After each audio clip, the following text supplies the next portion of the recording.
What's up, guys? Welcome back to Storytime with Uncle Reddit. My name's John, and this is r/Tales from Tech Support. Well, it's been a pretty interesting day so far. Had a couple comments on yesterday's Entitled Parents video on the other channel. One of them says, I never used to be this annoying.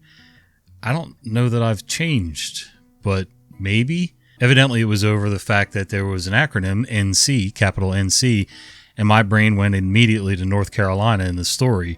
The story's context was a little weird, but it was mostly because of the way it was written, and I went with North Carolina. It was actually no contact, so sorry. I admit when I make mistakes. That was one of my mistakes, so it's going to happen when you read stories cold, and unfortunately sometimes things do slip through, so sorry about that. It is what it is. Anyway, let's do some tech support. Just shut off call forwarding when you're sick. I work at a state agency as the IT guy. A few years ago, some part of our operations got spun out into a newly formed federal agency, which I'll call Agency 1. During this, some of our staff transferred over as well, and we had a support contract to provide their offices in our region with IT support and lent them some notebooks and monitors until their IT department's up and running and all management was done. This contract would expire in a few months anyway. It was a Thursday. Me and one of our on-site trainees went to the local office of Agency 1 to replace a broken switch. Their boss, let's call him Joe for now, came up to us and asked, already in an annoyed tone, when we would finally take our hardware, because they got their own now and ours would just take up space. I told them that I can't decide that right now, as our contract states that for stuff like that we need a written confirmation. Just an informal email with, we don't need your stuff anymore, please take it back, and that it would take a few days to rent a truck to transport all the hardware. Joe's still pissed, but he accepts it. We replace their switch and drive back to our office. The next day, our boss gives us the green light to take back their hardware. I order a truck, and our trainee calls Joe just to give him the date, whilst I write an email to the rest of Agency 1's staff to inform them to put their stuff on the floor outside their rooms if they're not going to be on location that day. I hear our trainee on the phone. This is Mr. X from IT. I'm calling to inform you that we would pick up the hardware on Tuesday. Then suddenly I hear Joe screaming from the trainee's telephone. No, trainee didn't put Joe on speaker. He just screamed loud enough for me to hear him 2 desks away. Joe was furious and said stuff along the lines of, why the F would you idiots take away our hardware? We still need those. As our trainee was nearly tearing up, I signaled to him that I would take over. I then told Joe that if they still need the hardware, we can stop everything, and I'll talk to our boss on how we could manage the rest. After that, Joe hung up, and I thought that would be it, and I went to our IT commerce department to talk with them about whether or not we can put the cancellation fees for the truck on Agency 1's bill. When walking past my boss's office, he calls me in and says that Joe was furious. Why would our trainee call him on his private phone when he's at home sick? I told him the trainee called on his desk phone at the office and that Joe already pretty much brought the trainee to tears. The next time we went to their office, Joe came storming out of his office, screaming at us, asking which of us idiots would be the one that called him. Before I could react, our trainee raised his hand. Joe then ran over to him, trying to do God knows what. I just pulled trainee behind me. Joe tried to grab onto me and I pushed trainee out through the door behind us. Never seen him run this fast down the stairs to the building's door. That was the last time I saw Joe. Okay, this is my opinion only, but I kind of think Joe is on the bipolar side maybe, and maybe missing some medication or diagnosis so he can get medication. Allegedly. That's just my opinion, but that's exactly what it sounds like. Flipping the switch, saying one thing one day and another thing another day. Mood, well, his mood was pretty consistent, so we can't really use that as a gauge. But seriously, I mean, what is wrong with this guy? Obviously, he's not cut out for management if this is the way he's going to act towards everything that goes on. I understand some of these jobs can be high pressure, especially in a newer office, but, come on. Get your act together. Client going to transfer colleagues because they don't know their username?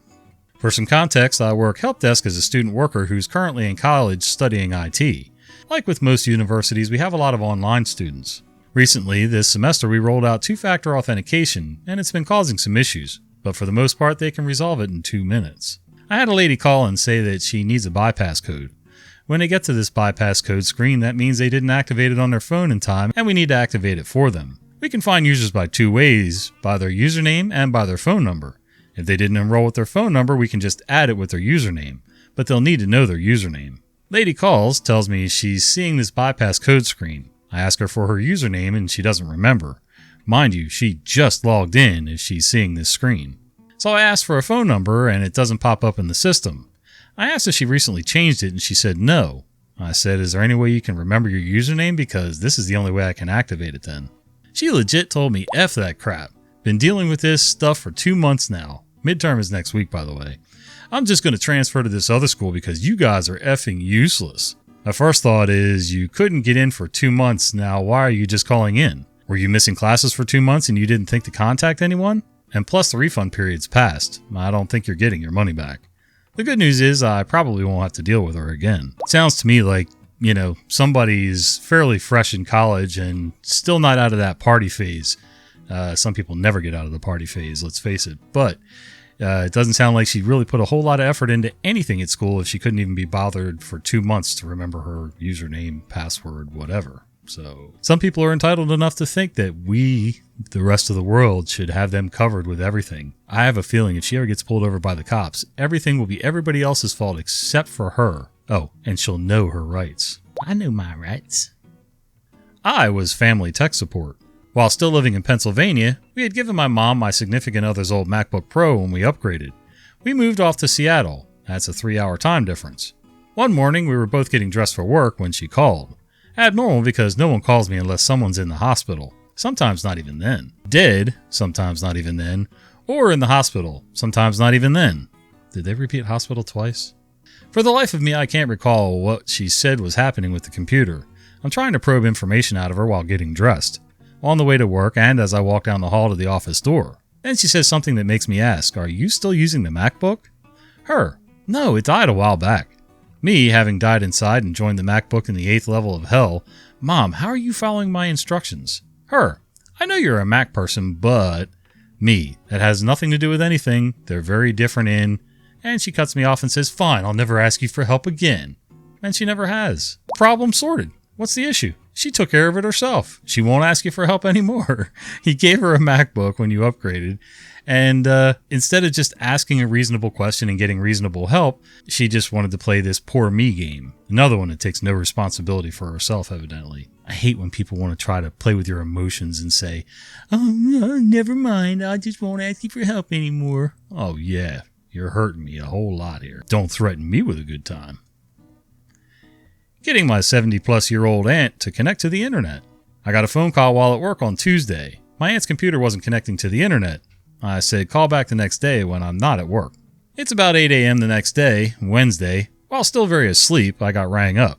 After a quick bit of troubleshooting, it appeared her wireless card was disconnected or broken. They offered to do a video call to show me the PC. I talked them through uninstalling the network drivers in Device Manager and restarting the PC, and that I'd call them back shortly. After doing my morning routine of cleaning myself, getting dressed, and using the loo, I called my aunt back. She showed me the PC, and there was no wireless card to be found and nothing on the PC indicating she had one. She was, however, connected to her old router for a provider she stopped using a year ago. I realized fairly quickly what had happened, as I'd seen and heard about it before on more than one occasion. She hadn't unplugged anything when she canceled, and the provider was slow about canceling, so she'd had a year of connection to her old provider before they got around to canceling it. I bought a USB wireless card online and had it sent to her house. It arrived on Thursday, but she was busy and would have to deal with it today, Friday. I sent her a brief message advising her to plug it in, let it set up, and connect with her wireless key. I got a message this morning it wasn't working, so I advised her to restart both her router, the PC, and disconnect her old device while this was happening.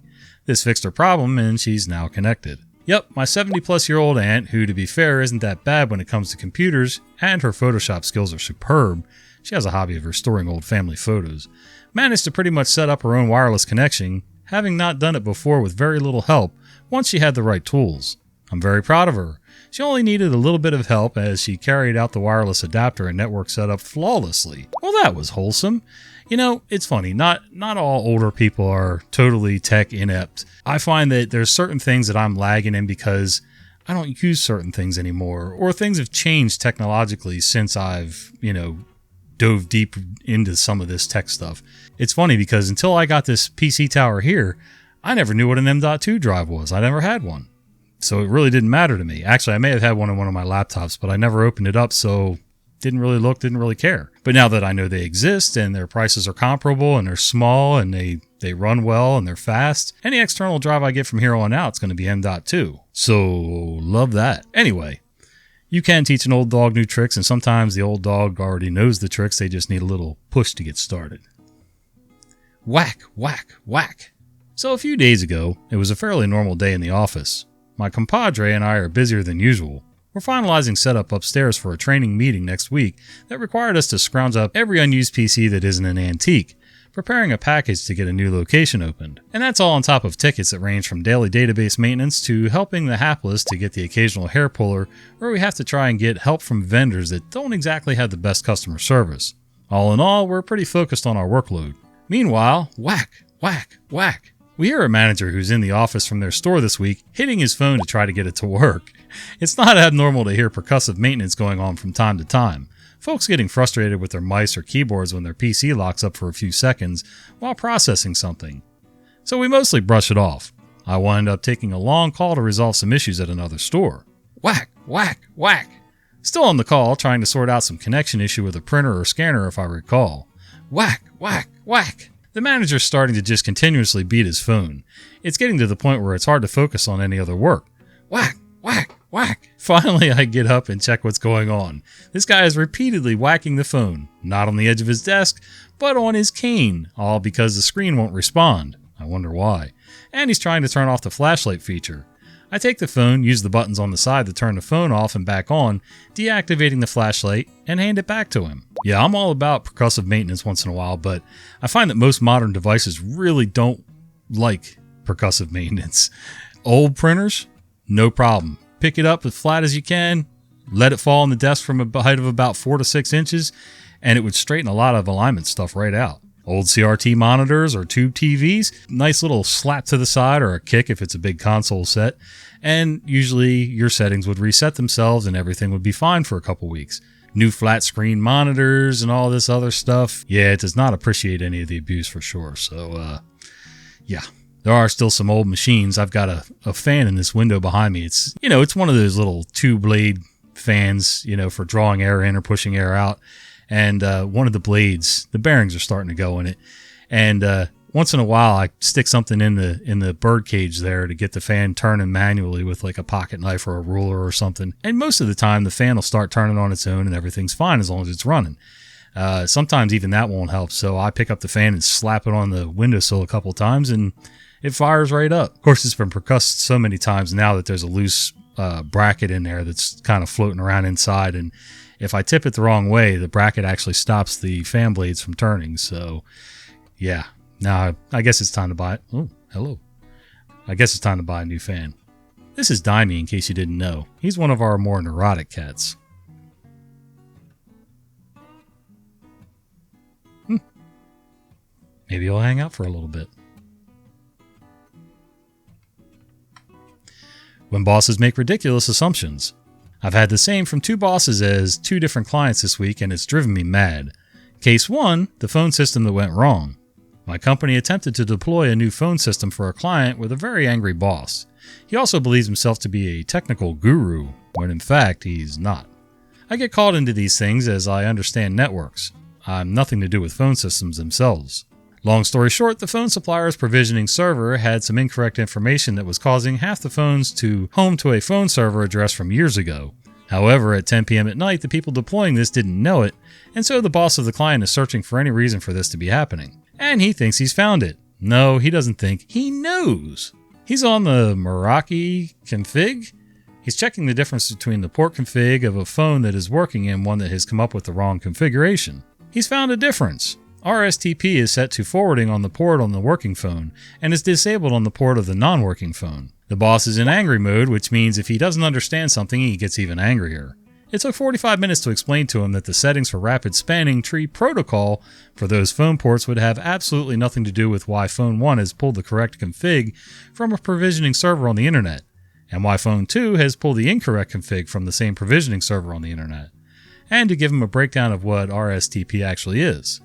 Case number 2, brick dust versus ILO. A client had some new cables run. Drilling was involved, and then the phone call with the magic words came, "Ever since your," which in this case, ever since your man was in and doing drilling, our server's been making really loud noises like it's going to take off. It must be clogged with brick dust.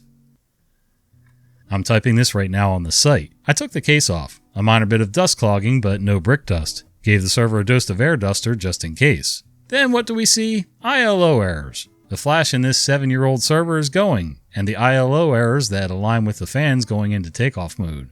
A flash of firmware and a reset of the flash storage seems to have calmed it down. But if it comes back, then the answer is to buy a warranty and get the mainboard replaced. But reality means I'm going to have to argue with the client that despite articles from HP and error logs, he's still going to blame it on the drilling. I could understand asking questions if that's what you think it is, and giving your opinion on what you think it is. And the tech will come and look at it and look into it and let you know if that's actually what the problem is. But, just to keep assuming that that's, you know better, so therefore it's going to be X, Y, or Z no matter what. It's just simple, man. Never understood people staying that angry and that wrong for so long, but what are you going to do? YouTube thinks you're going to enjoy this video right here, so go ahead and give it a click. And until the next one, we'll see you. Right, Tommy? See you later, guys.